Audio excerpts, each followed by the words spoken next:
peeps, welcome back to Project Anonymous, and in today's video, we're going to change our RV's electric slide motor. So stick around to see how we do.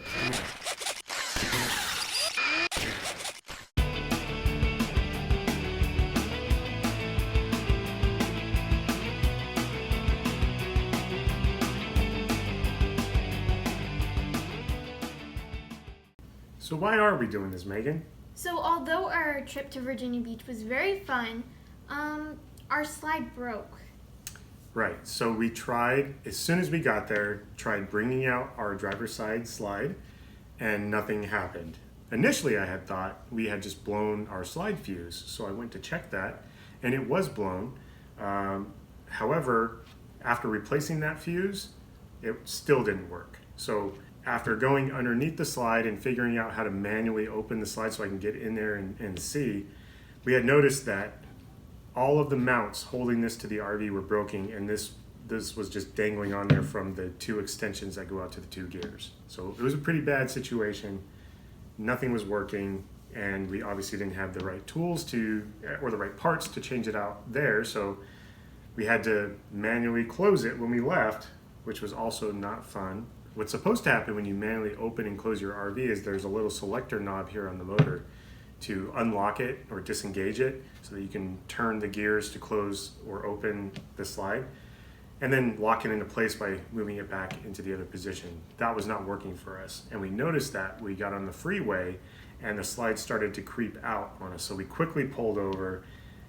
We were able to make it to a Lowe's. We bought a 2x4 and had them cut it to the right size to kind of wedge in our slide on the inside after trying to manually bring it in again.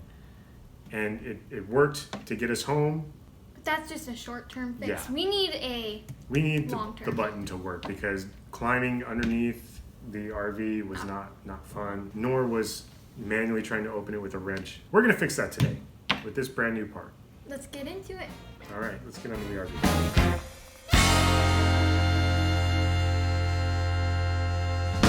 So we're dressed to go under the RV. We have our protective glasses and gloves. Yes, the last time I was under there, manually opening and closing this thing, there's just all kinds of road debris underneath, and it was getting in my face and my eyes.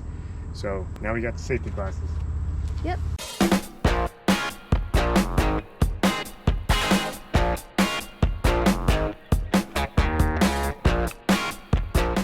Once you get this thing open enough, there's actually quite a bit of room down here to work. This is opening it. Closing it is like 10 times harder.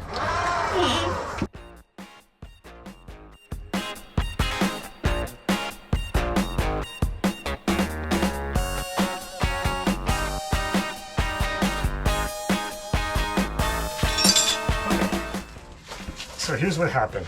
First of all, there are little standoff nubs that come out, and they're missing right now because the original screws or the original bolts that came in here were only like an inch or 3/4 of an inch long.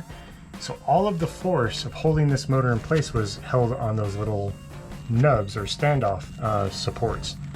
So in an attempt to get this thing running again, we ran to Lowe's or Home Depot and got longer bolts, because there were still threads we could thread it to just as a temporary solution to get this thing on again. But I got too long of bolts, so I had to put some spacers in there. Again, this is very temporary and it looks very crude right now. Got that. But I didn't have anything to cut the bolts shorter, and I got the too long of bolts. So anyway, when I put those on, when I tightened this top one, this whole case cracked right here, and you can see this case right here just kind of cracked off. So I knew it was done, and it wasn't going to work anymore. And we also noticed this part here, this is supposed to be solid and put together, so our little selector knob here kind of doesn't really do anything, which is why the slide was coming out when we were driving, which is why we had to get the 2x4s to kind of lock it in place. We're going to fix all of that today. Let's get to work.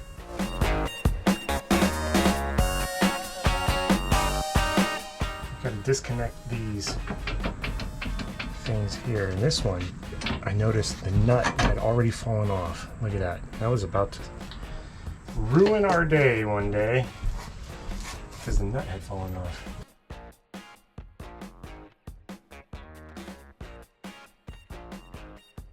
This side though, oh, it's loose. How insane is that?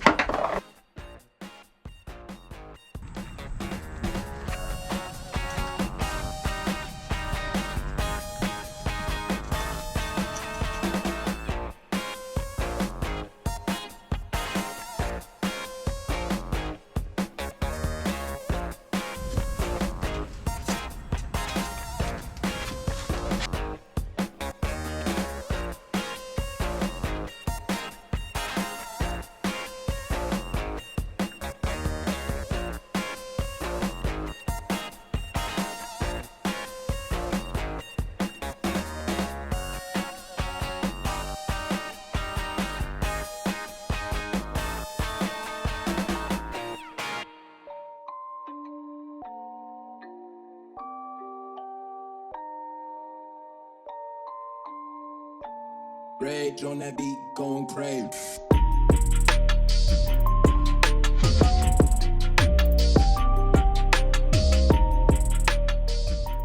There it is. Broken, disgusting. So, again, not only is it broken here on the housing, this part here is broken. It's supposed to be solid, but it looks like we picked the right replacement part. And that was even done on the road. Wait, you were on your phone during the road? Oh, not on the road. So what we're gonna fix this time around is the original bolts were only about that long. So like 3/4 of an inch long. And you can see, accounting for 1/4 inch of the mount, you were only spinning it into here about maybe 3/8 of an inch. So it was putting all the pressure onto this standoff. So what we're gonna do is we're gonna use longer bolts and we're gonna go further in. We're gonna screw it in as far as we can. And then that way it will share the load on the housing as well, not just the standoffs. Sounds like a plan. Yeah, that's what we're gonna do.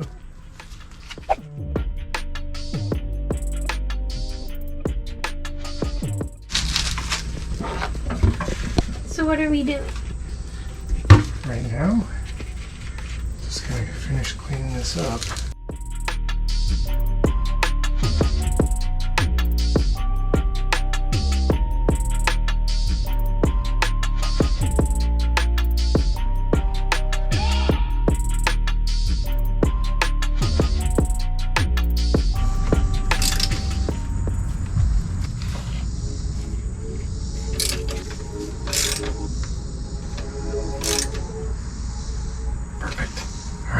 Installed solid.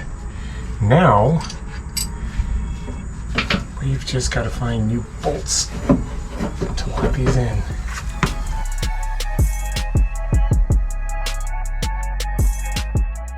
Okay, so now I'm just reattaching these rails that go to the gears that pull the slides in from the motor.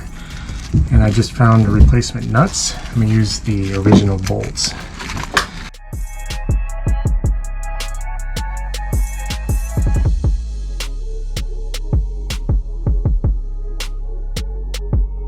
Very nice. Connect the motor again.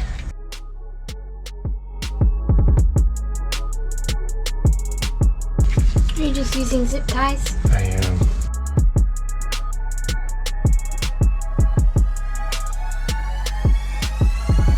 So now we're gonna go change the fuse and try this puppy out.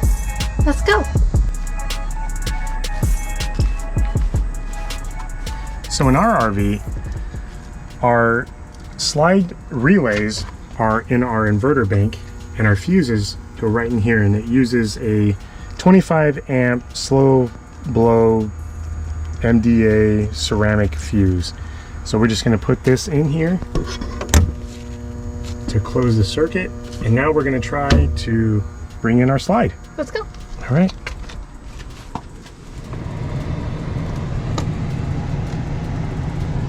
All right, moment of truth. And there it goes.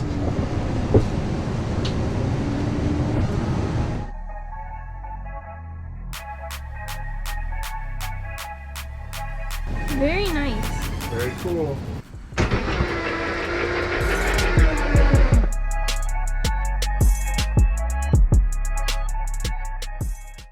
So I really hope you aren't in the same situation where your slide broke. But if you are, I hope this video could help you fix it. If anything, hopefully it was entertaining to see us get dirty underneath the motorhome. Yeah.